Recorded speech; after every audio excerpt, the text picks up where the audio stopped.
الحمد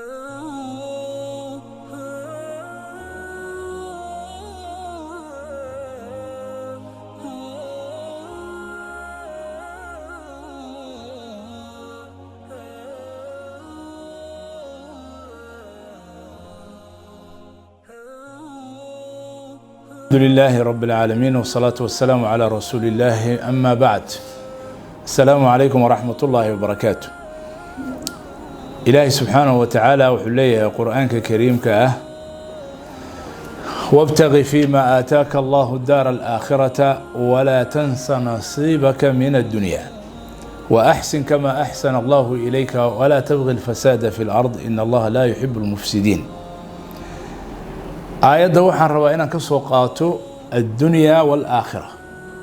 aayaddu waxay tilmaamaysaa in qofka muslimka laga rabo inuu waxa ilaahay subxaanahu wa tacaala uu siiyey aakhiro uu ku raadsado. maxaa dhacay? iyadaa nolosha muhimka ah, laakiin adduunyadana nasiibkiisa aanu ilaawin ee wixii xalaal ah oo wanaag ah uu ka qaato oo u isticmaalo oo u adeegsado inuu aakhiro ku gaaro. marka adduunyada iyo aakhiradu waxay isu yihiin wado iyo wadadu meeshay ku dhammaanaysay oo ah aakhiro.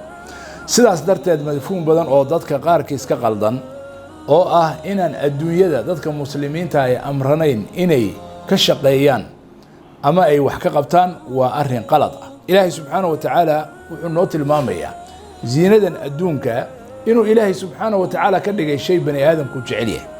زين للناس حب الشهوات من النساء والبنين والقناطير المقنطرة من الذهب والفضة والخيل المسومة والأنعام والحرث ذلك متاع الحياة الدنيا يا والله عنده حسن المآب. marka waxa kan lama xaaraantimayn bani aadamku waa jecel yahay, laakiin waxa la rabaa si xalaala inuu u qaato.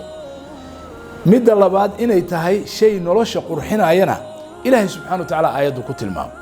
aayadda ku xigta ayuu ilaahay subxaanahu wa tacaala ku sheegay aakhiradu inay ka khayr badan tahay. qul a unabbi'ukum bikhayrin min dalikum, yacni waxaa la yidhi aakhiradu adduunka way ka khayr badan tahaye lama dhihin adduunyada waxba kama qaadan kartid, inaad ka shaqaysana ma aha. aayad saddexaad ilaahay subxaanahu wa tacaala wuxuu tilmaamayaa bani aadamka adduunkan marka uu keenay asbaabaha uu keenay inay tahay inuu dhulkan ku abuuray inay dhulkan dhisaan oo dhulkan camiraan. هو أنشأكم من الأرض واستعمركم فيها أي إله سبحانه وتعالى لي. آيات مركو الله إمام القرطبي رحمه الله تعالى تفسير كوح ليه يعني وأمر ليس أمر أو إله سبحانه وتعالى بني آدم وجهاتنيه إن ودولك عمره دولك إنه بيسه ها الإمام الجصاص استجنا سداس وكله وح ليه وحا كجرا آيات دليل inuu ilaahay subxaanahu wa tacaala bani aadamka arkayo inuu ku amrayo inuu dhulka camiro oo beerihii sameeyo oo guryihii dhiso oo wadooyinkii furo oo webiyadii jeexo oo adduunkii u camiro si loogu gaaro aakhiro. maxaa dhacay? bani aadamkan adduunka inta uu joogo wuxuu u baahan yahay dhulkan mataac baa looga dhigay muddada uu ku nool yahay. waa meeshuu kusii nasan lahaa oo kusii camal fali lahaa oo aakhiro ugu jecsiman lahaa ilaahay subxaanahu wa tacaala kulankiisa iyo nolosha ka wanaagsan. ilaahay subxaanahu wa tacaala marka dadka mu'miniinta ah ee muslimiinta ah wuu u ballan qaaday nolol wanaagsan inuu ku siiyo. man camila saalixan min dakarin aw unthaa wahuwa mu'minun falanuxyiyannahu xayaatan طayiba walanajziyanahum ajrahum biaxsani maa kaanuu yacmaluun. saas darteed waxa weeye waxaa laga rabaa dadka muslimiinta adduunkana inay ku hormaraan oo ay camiraan oo xooggiisa yeeshaan oo beerihiisa yeeshaan oo xoolihiisa yeeshaan oo badihiisa iyo berigiisa ka shaqaystaan oo ilaahay subxaanahu wa tacaala wuxuu leeyahay dhulkan aan idiin jilciyey oo anigu aan idiin goglay famshuu fii manaakibiha wa kuluu min risqihi wa ilayhi nushuur. wuxuu leeyahay ilaahay subxaanahu wa tacaala salaada markaad ka soo baxdaan faidaa qudiyat isalaatu fantashiruu fi lardi wabtaguu min fadli illaahi wadkuru llaha kaiira lacalakum tuflixuun. marka islaamka aragtidiisa waxa weeye adduunyadii iyo aakhiradii waa isku dhafan yihiin, hal wadaana loo maraa oo ah raaligelinta ilaahay subxaanahu wa tacaala iyo cibaadadiisa. adduunkiina taasaa lagu helayaa in laga shaqeeyo oo la camiro oo laga shaqaystana oo gacanta sare la noqdo ayaa lays amrayaa.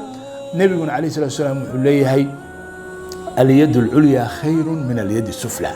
fahamkeena adduunyada waa inuu saas noqdaa marka aan ka hadlayno marka dadka muslimiinta waa inay dhaqaalaha ugu horeeyaan waa inay xoogga ugu horeeyaan waa inay horumarka iyo cilmiga iyo aqoonta ugu horeeyaan dhan walba adduunyada waa inay ugu horeeyaan aakhirana way ku darsanayaan oo labadiiba ilaahay subxaanahu wa tacaala uu dhaxal siinayaa sidaas ayaana laga rabaa fahamkooda inuu noqdo ilaahayna subxaanahu wa tacaala waxaan ka baryaynaa dadka muslimiinta inuu fahamsiiyo adduun iyo aakhiraba inay ilaahay subxaanahu wa tacaala ku raali geliyaan wassalaamu calaykum waraxmatullahi wabarakaatu